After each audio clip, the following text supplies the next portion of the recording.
All right, so I'm joined by Kevin Ringstaff, who is a grief recovery specialist. Welcome, Kevin. Hi, Scott. It's good to be here. All right, so let's get into this field of grief. When we say grief, what exactly does it mean? Well, we all know what grief is, and it's just the reaction to loss, so a familiar pattern that we've lost in our lives. And what most of us, when we think about grief, we think about death, right? But there are so many different kinds of losses that we can have, and death is just one of them.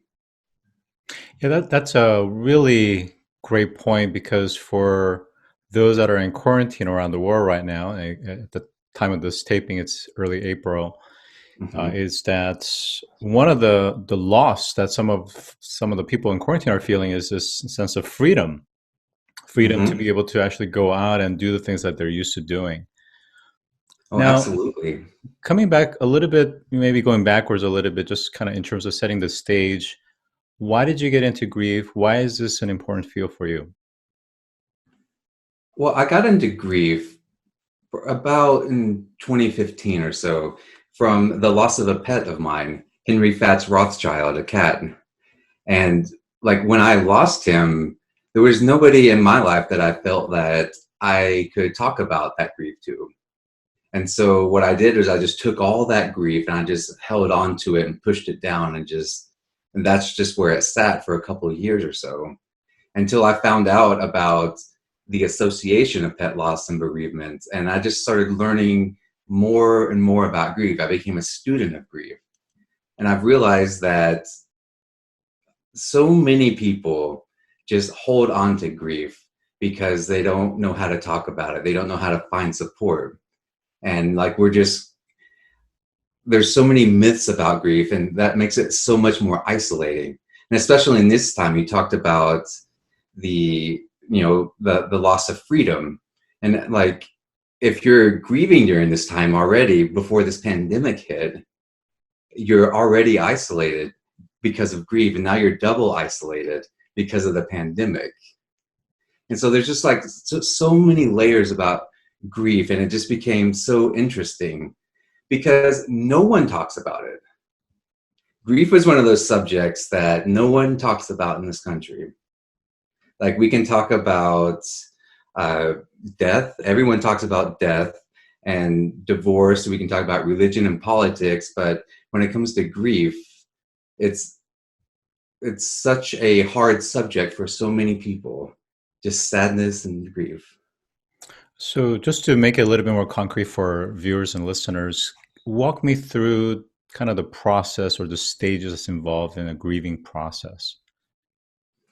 Well, we've all heard the stages of grief from Elizabeth Kubler-Ross, right?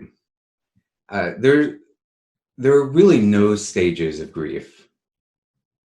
Those stages were sort of designed around people who are receiving a terminal diagnosis and how they come to accept that and, on their path to their own mortality. But for losses and for all the other kind of losses, there are really no stages. We go through it as we go through it. We can go from anger to sadness to regret all the way back to anger before lunch. So since there's no process, there's also no time frame for when somebody should go through it. Like there's no finish line for grief. Like it's all individual, it's all personal, and we go through it like according to like how like we've been taught, how we're raised, and how and our particular loss. Well, I think when we talk about grief management, there kind of an implied assumption that grieving process, regardless how you define it, what that methodology is, or the duration, is that you ultimately want that grief to end. Is that a reasonable assumption, or should we have a more open-mindedness around the grieving process, and that it should be perhaps could just last as long as it needs to last, but what do we need in the process and during that time period to support ourselves? Yeah, that's a great question. Like the idea behind grief is like we don't want to stop it. We want to let it go. It needs to go through its process. Because when we stop it, it doesn't stop those feelings. We have to hold on to those feelings. And the idea is to recover from grief, to get these sad feelings out of us, and to like re-engage back with life. And to do that, one of the best ways that we can do is, as a manager or as a friend or a family member, is just to support that person going through it. Like to be there, just to listen to them and allow them the time and space to grieve and recover. All right, so I think that advice is actually harder than it sounds, because most of us, and I think this was something that you have prompted before the start of this interview, is we don't know how to ask somebody how they're doing or how they're grieving. So how do we properly support them? And then what does it really mean by listening? Do we listen and ask questions, or do we just simply just be there, including being virtually there? Mhm. Yeah, well, it's both, really.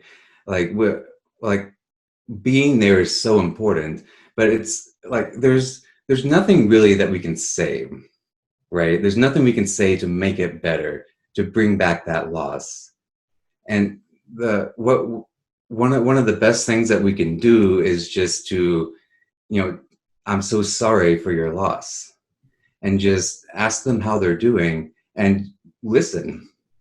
Just listen for whatever they have to say, for however long that takes. And that's really the best thing that we can do. Okay, so that's more from a friend, manager, colleague. But what about for the person that's actually grieving? What are some things that they can do to help themselves?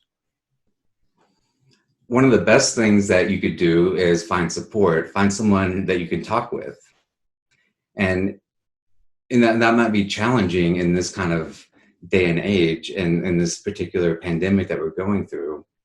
But if you don't have anyone, one of the best things that you can do is to journal, to write down what you're feeling, because it still starts that process of getting that grief out of you, which is expressing that grief, which is the entire point of grieving, is to let those feelings out, to acknowledge them, to acknowledge that you've lost, to be able to re-engage back with life. So again, the point is, rather than trying to come from the point of how do we solve this problem, it's first and foremost the fact that there is an event, there is a circumstance, and this is how one is feeling, and just kind of being immersed and recognizing and acknowledging that feeling that one is having. That in itself is healing. Is that what you're saying? Yes. Yeah, it's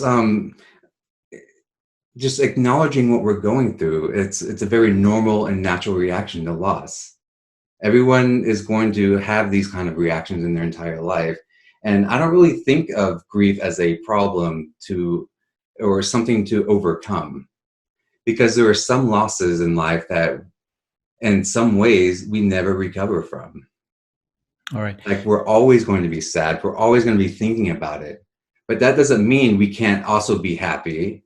That doesn't mean we can't also re-engage in life and move on.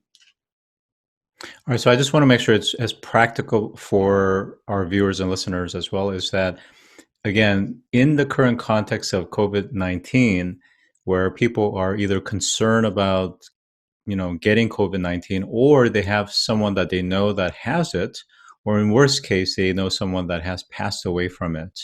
And then, of course, the isolation that we talked about as well. And then there's the economic implications around some people losing their jobs. Mhm. There's financial impact to not being able to physically work or engage in certain types of economic activities. In all of these situations, there's a lot of angst and stress and kind of, various emotions that comes up, and grief could be one of those. So what are some concrete things that you can advise or give resources to for our listeners? One of the best things that we can do is to acknowledge to ourselves that, like, we have these feelings. Meditation is really great for that. I've already mentioned journaling, but meditation, just being alone with those thoughts that you have, just for 5 minutes, maybe 10 minutes every single day. And another thing that I like to recommend people to do is start a gratitude journal. Find something one or two things every single day that you're grateful for. Because you can do that in any situation that you're in, including this current one. No matter how sucky it is, there is something that you can be grateful for.